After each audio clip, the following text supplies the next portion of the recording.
Hello friends, आज हम रेलगाड़ी उसकी गति कितने समय में वो प्लेटफॉर्म पार करेगी, आदमी को पार करेगी, एक दूसरे से कब मिलेंगी, ये सारे प्रश्न हम अब शुरू करेंगे। और ये कुछ वीडियो बनेंगी, इसमें हम ट्रेन से संबंधित सारे प्रश्नों को कवर करेंगे ताकि आप एग्ज़ाम में कम समय में इन क्वेश्चंस को करके ही आओ। तो आइए शुरू करते हैं। एक ट्रेन को 90 किलोमीटर की दूरी 25 घंटे में तय करनी है। देखिए, पहला ही मैं आपको फॉर्मूला बता रहा हूँ कि जो स्पीड होती है यानी जो गति होती है वो होता है दूरी बटे समय। ठीक है, स्पीड को v कह देंगे, डिस्टेंस को, दूरी को डिस्टेंस कह देंगे, समय को t कह देंगे। ये हमारा फॉर्मूला रहेगा। एक यहाँ जो बात सामने आएगी कि अगर स्पीड किलोमीटर पर आवर में है यानी किलोमीटर प्रति घंटा में है, ठीक है, तो उसको मीटर पर सेकंड में बदलना होता है। तो 5/18 से उसको गुना करेंगे तो वो स्पीड 5 जो है मीटर पर सेकंड में आ जाएगी। ठीक है। अच्छा, अब देखिए प्रश्न क्या है कि 900 किलोमीटर की दूरी 900 किलोमीटर है और 25 घंटे में तय करती है। तो अब देखिए समय कितना दिया है, 25। जब इसको काटेंगे तो 25 तिया 75 हो गया और 75 15 150, 25 छिका 150। तो ये हमारा जो आया है, अभी आया है ये किलोमीटर प्रति घंटे में, मगर आंसर जो है मीटर पर सेकंड में दिया हुआ है। अब 36 किलोमीटर प्रति घंटे को मीटर पर सेकंड में बदलना है तो हमें 5/18 से इसको जो है गुना करना पड़ेगा। तो आ गया 18 एकम 18, 18 दूनी 36, अब 5 दूनी 10, तो 10 मीटर पर सेकंड ये हमारा उत्तर रहेगा। अगला प्रश्न है, 800 मीटर लंबी एक ट्रेन 78 किलोमीटर प्रति घंटे की चाल से चल रही है। देखिए यहाँ किलोमीटर प्रति घंटा है, यहाँ मीटर है। तो ये जो लंबी ट्रेन है, 800 मीटर लंबी जो ट्रेन है, 78 किलोमीटर प्रति घंटे की स्पीड से चलेगी। तो इसका 5/18 करने से ये मीटर पर सेकंड में चेंज हो जाएगी। तो वह एक सुरंग को 1 मिनट में पार करती है।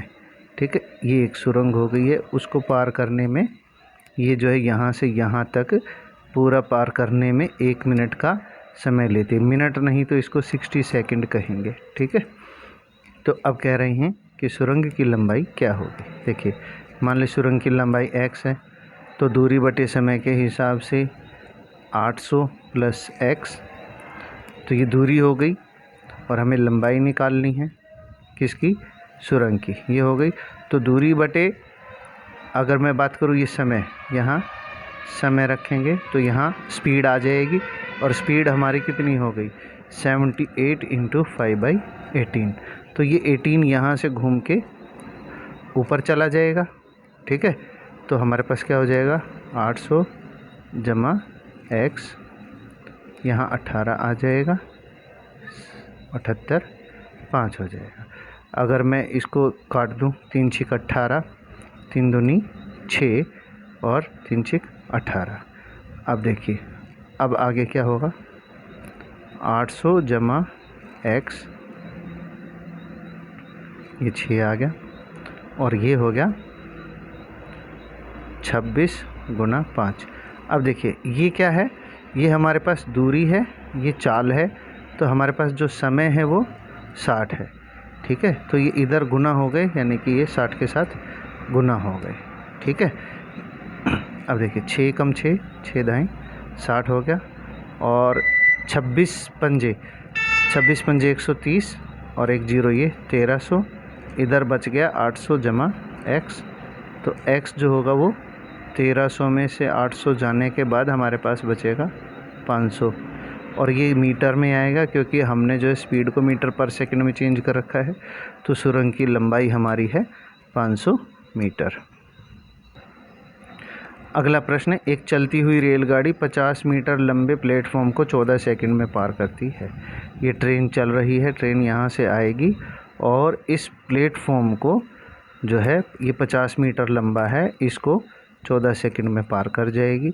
उसके बाद एक खंबे को ये ट्रेन जो है खंबे को पार कर रही है 10 सेकंड में।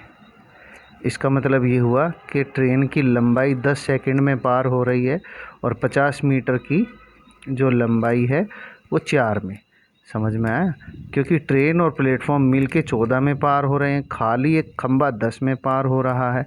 इसका मतलब 50 मीटर की जो दूरी है वो 4 सेकंड में पार हो रही है। तो दूरी मीटर में हो गई, टाइम सेकंड में हो गया, तो ये मीटर पर सेकंड स्पीड बन गई। उसने पूछा है गाड़ी की चाल क्या है, और यहाँ देखिए ये दे रखी है किलोमीटर प्रति घंटे में, तो यही हमारी स्पीड है, इसको हमने किलोमीटर में बदलना। अब देखो मीटर पर सेकंड को अगर किलोमीटर प्रति घंटे में बदलना है तो क्या करना पड़ेगा, 18/5 से गुणा कर देंगे तो वो किलोमीटर प्रति घंटे में स्पीड आ जाएगी। ये हमारा फॉर्मूला रहेगा। तो अब इसको 18/5 से गुना कर दें। 5 एकम 5 10 कट जाएगा, 2 दूनी 2 निम हो जाएगा, 2 एकम 2 पंजे और 5 निम 45 किलोमीटर प्रति घंटा आ जाएगा। तो ये हमारा उत्तर रहेगा 45 वाला। ठीक है दोस्तों। अगला प्रश्न है, 150 मीटर लंबी एक रेलगाड़ी 500 मीटर लंबे एक पुल को पार करती है 30 सेकंड में। देखिए ट्रेन और पुल ये 150 हो गया, ये 500 हो गया, तो कुल जो लंबाई आ गई, डिस्टेंस जिसको बोलेंगे, वो हो गया 650। टाइम हो गया हमारा 30 सेकंड। इसको काटने से 65/3 ये आ गया मीटर पर सेकंड हमारी स्पीड, चाल आ गई। अब कह रहा है 370 मीटर लंबे एक प्लेटफॉर्म को पार करने में वह कितना समय लेगी। अब देखिए 370 का तो प्लेटफॉर्म हो गया, खुद 150 मीटर लंबी ट्रेन हो गई, इनको जोड़ेंगे तो 520 मीटर दूरी आ जाएगी और स्पीड मेरे पास है 65/3। जो 3 है वो घूम के ऊपर चला गया। अब देखिए 13 पंजे 65, 13 चौका 52 और 1 0, 5 एकम 5, 5 अठे 40। अब मेरे पास 8 और 3 बचा है, 8 3 हो गया 24। तो ये हमने क्या निकाला है, टाइम, जो कि सेकंड में है। ये हमारा उत्तर हो गया। अगला प्रश्न, 45 किलोमीटर प्रति घंटे की चाल से जा रही एक रेलगाड़ी 100 मीटर लंबे प्लेटफॉर्म को 1 मिनट में पार करती है। देखिए ये 100 मीटर का जो है प्लेटफॉर्म हो गया है और एक रेलगाड़ी है, तो उसकी भी कोई लंबाई हो गई। ठीक है, और प्लेटफॉर्म पे खड़े व्यक्ति को कितनी देर में पार करेगी, तो ये तो पहले पता हो कि ट्रेन कितनी लंबी है। देखिए अगर वो 1 मिनट में दोनों को पार कर रही है, 1 मिनट यानी कि 60 सेकंड में दोनों को पार कर रही है, और स्पीड दी है उसकी 45 किलोमीटर प्रति घंटा। अगर 45 किलोमीटर प्रति घंटा का मीटर पर सेकंड बनाएंगे तो 5/18 हो गया। ये तो हमारे पास क्या हो गई, स्पीड यानी चाल हो गई। और अगर चाल को मैं समय के चाल को देखिए क्या है, डिस्टेंस अपॉन टाइम होता है वेलोसिटी। अगर चाल और समय को मैं गुना कर दूँगा तो मेरे पास दूरी आ जाएगी। अब ये मेरे पास चाल है और समय 60 सेकंड है, इसको गुना करने से हमारे पास जो है डिस्टेंस आ जाएगा। तो ये हो गया 6 3 18, 6 दाएँ 60 हो गया है, 3 एकम 3, 3 15 30 हो गया और 15 पंजे 75, 750 मीटर हो गया। तो 100 मीटर का तो प्लेटफॉर्म हो गया है। इसका मतलब ये हुआ कि 650 मीटर की ट्रेन है। अब 650 मीटर लंबी ट्रेन कितनी देर में उसको पार करेगी, तो स्पीड हमारे को दे रखी है 45 किलोमीटर प्रति घंटा। इसका जब हम मीटर पर सेकंड में बनाएंगे तो ये आ जाएगा। और अगर देखें इसको हम काटते हैं, 5 एकम 5, 5 3 15 और इसको फिर से काटते हैं। 3 एकम 3, 3 पंजे 15, 3 छिक 18 और इसको फिर काटते हैं। 13 छिक 78, ठीक है। ये इसकी ज़ीरो रह गई क्योंकि 650 था, तो 5 से काटा, 13 पंजे 65, 130 हो गया। 3 पंजे 15, 3 दूनी 6, 5 एकम 5, 5 दूनी 10, 5 छिक 30। अब मेरे पास क्या क्या बचा? एक 26 बचा, एक 2 बचा, तो 26 दूनी 52, 52 सेकंड हमें लगेंगी। ये हमारा उत्तर रहेगा। अगला प्रश्न है, 250 मीटर लंबी एक ट्रेन 400 मीटर लंबे पुल को 60 सेकंड में पार करती है। ये ट्रेन की लंबाई है, ये पुल की लंबाई है।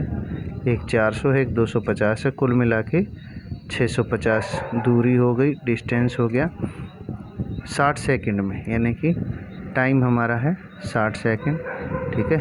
तो यानी कि ये हमारे पास आ गई चाल, 65/6 मीटर पर सेकंड हमारे पास आ गई चाल। कह रहा है कि 270 मीटर लंबे प्लेटफॉर्म को पार करने में कितना समय लगेगा। टाइम क्या हो जाएगा? डिस्टेंस अपॉन वेलोसिटी, यानी कि दूरी बटे चाल। दूरी कितनी है? 270 तो ये है, और ख़ुद 250 मीटर लंबी ट्रेन है, तो 520 हो गई। और हमारे पास जो चाल है वो है 65/6, सही है। तो 13 पंजे 65, 13 चौका 52, 5 एकम 5, 5 अट्ठे 40, 8 और 6 की गुना करेंगे, 8 छिक 48 सेकंड हो गया। यही हमारा उत्तर है। तो दोस्तों, आपने ये प्रश्न किए हैं। अगले प्रश्न आपके सामने फिर आएंगे, बहुत जल्दी आ रहे हैं, ठीक है। तब तक आप इनको तैयार कर लीजिए। Thank you, bye bye.